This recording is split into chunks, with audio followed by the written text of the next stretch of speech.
நின்றானை உலப்பிலி தேவர்கள் நக்கனென்று ஏத்திடும் நாதனை நாள்தோறும் பக்க நின்றார் அறியாத பரமனை பொக்கு நின்று உன்னியான் போற்றி செய்வேனே. ஒக்க நின்றானை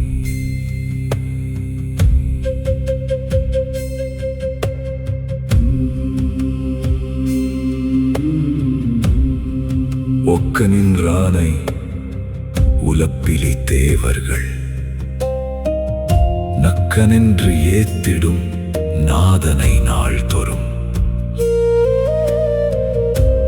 நின்றார் அறியாத பரமனை புக்கு நின்று உன்னியான் போற்றி செய்வேனே.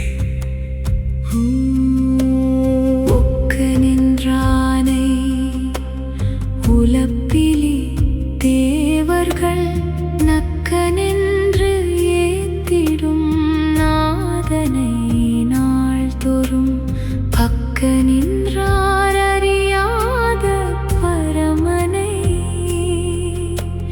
புக்கு நின்று உன்னியான் போற்றி செய்வேனே.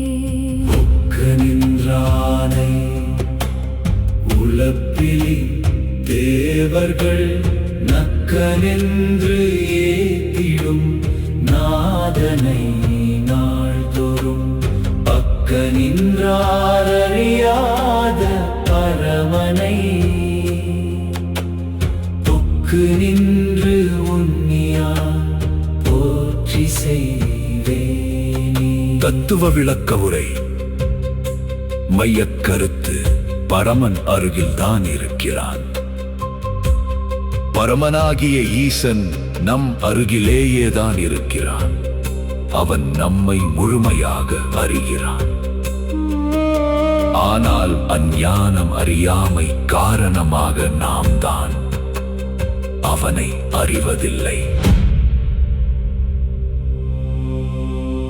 இறைவனின் தன்மையும் ஞானிகளின் துதியும்.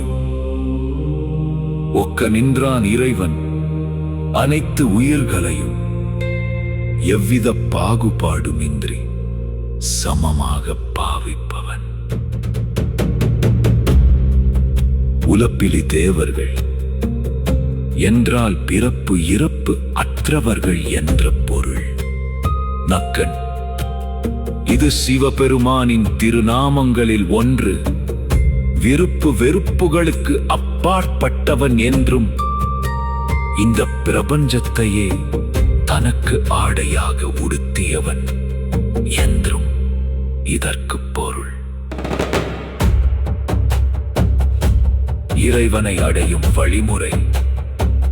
அந்த நாதனை தலைவனை நாம் எவ்வாறு நாள்தோறும் தியானிக்க வேண்டும் என்பதை இந்த படிநிலைகள் விளக்குகின்றன. பொக்கு அந்த சிவபெருமானை நமது புத்திக்குள் உண்ணுதல் என்பது ஆழ்ந்த நிரந்தரமான தியானத்தை குறிக்கிறது. போற்றி அவன் மீது அளவற்ற காதல் கொண்டு விரும்பி போற்றுதல். செய் இது முக்காலங்களையும் கடந்து நிற்கக்கூடிய ஒரு நிரந்தர செயலை குறிக்கிறது. தொகுப்புரை. இறைவன் எல்லா உயிர்களையும் சமமாக பார்ப்பவன். அவனை பிறப்பு இறப்பற்ற ஞானிகள் கூட பிரபஞ்சத்தையே ஆடையாக அணிந்த நக்கன் என துதிக்கிறார்கள். அப்படிப்பட்ட இறைவனை நாமும் ஆழமாக காதலித்து நமது புத்திக்குள் அவனை நிலைநிறுத்தி இடைவிடாத ஆழ்ந்த தியானத்தின் மூலம் உறுதியாக போற்றி சரணடைந்தால் நம் அறியாமை விலகும்.